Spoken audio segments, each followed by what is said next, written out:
میں ہم پاکستان تحریک انصاف کی اگر بات کریں تو ان کو 3 MNAs اور 1 MPA کے جو سیٹ ہے وہ واپس مل چکی ہے. یہ تو اچھی نیوز ہے، لیکن اس کے بعد جو شیر افضل مروت ہیں وہ یہ فرما رہے ہیں کہ جو رجیم چینج ہوئی ہے اور سعودی عرب اس میں ملوث ہے. اس وقت بخاری صاحب جب سعودی وفد یہاں پر موجود ہے، سرمایہ کاری یہاں پر ہو رہی ہے، لیکن just to get the limelight انہوں نے یہ اسٹیٹمنٹ دے دیا ہے اینڈ ہی از سکسیسفل. پہلی بات تو یہ ہے کہ جی یہ جب بھی الیکشن ہوتے ہیں اس کے بعد یہ انتخابی عذرداریاں جو ہوتی ہیں اس کے نتیجے میں کچھ اونچ نیچ ہوتی ہے. یہ الیکشن پروسیس کا حصہ ہے. رائٹ. لہٰذا یہ جو 3 MNAs کی اور 1 MPAs کی سیٹ ملی ہے واپس PTI کو، ہم مبارکباد دیتے ہیں ان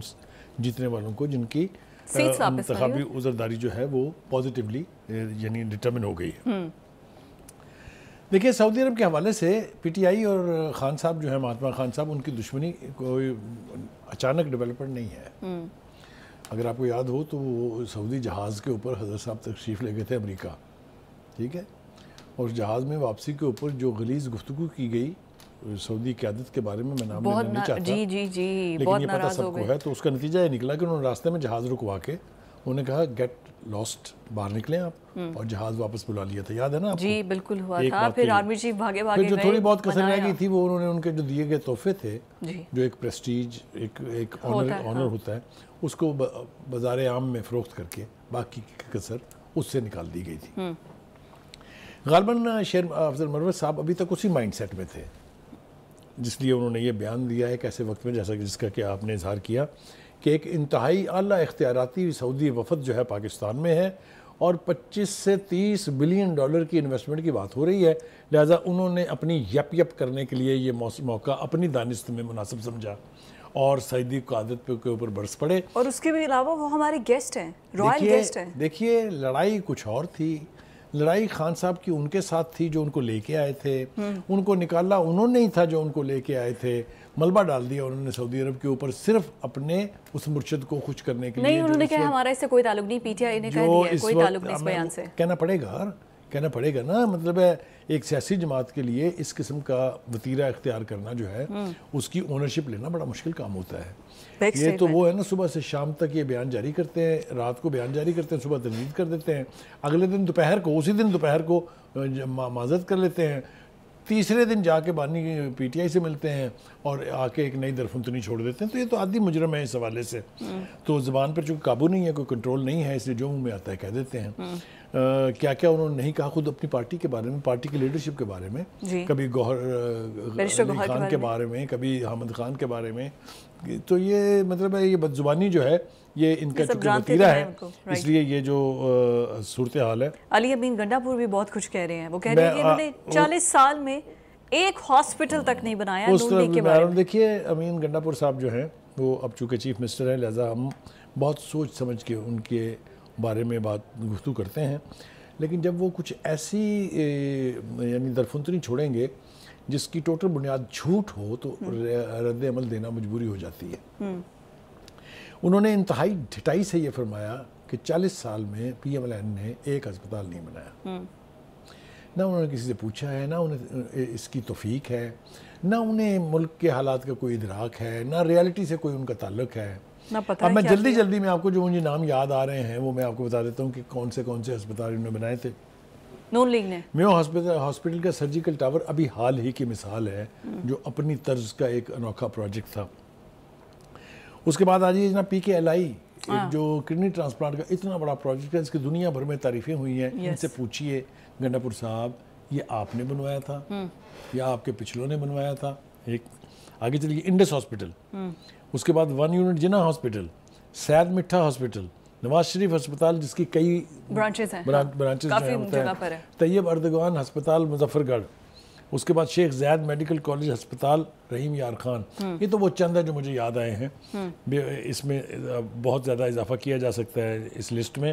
لیکن ان کی عقل کی داد دینی چاہیے جنہوں نے بیان جاری کرتے ہوئے یہ بھی مناسب نہیں سمجھا کہ میں دیکھ لوں کہ اس کا کوئی حقیقت سے تعلق بھی ہے کہ نہیں ہے. لیکن وہ چونکہ اس طرح کی ہانکنے کے لیے مشہور ہیں، اس لیے اگر یہ گورنمنٹ ایک کینسر ہاسپٹل بھی بنانے جا رہی ہے نا کینسر کیور کے لیے، دیکھیے مطلب ہے ان کے اس بیان کی کوئی بنیاد نہیں ہے، اس لیے اس کے اوپر اس سے زیادہ اگر ہم جائیں گے تو بلا وجہ یہ پی ٹی آئی کے ٹائم پہ کتنے ہاسپٹلس بنے ہیں جس بیس پہ یہ علی امین گنڈا پور دیکھیے ان سے یہ پوچھے کوئی کہ آپ پچھلے آلموسٹ 11-12 سال سے ہیں کے پی کے میں، یس آپ نے ایک پروجیکٹ وہاں کیا تھا جو بی آر ٹی تھا، بی ٹی آر یا بی آر ٹی،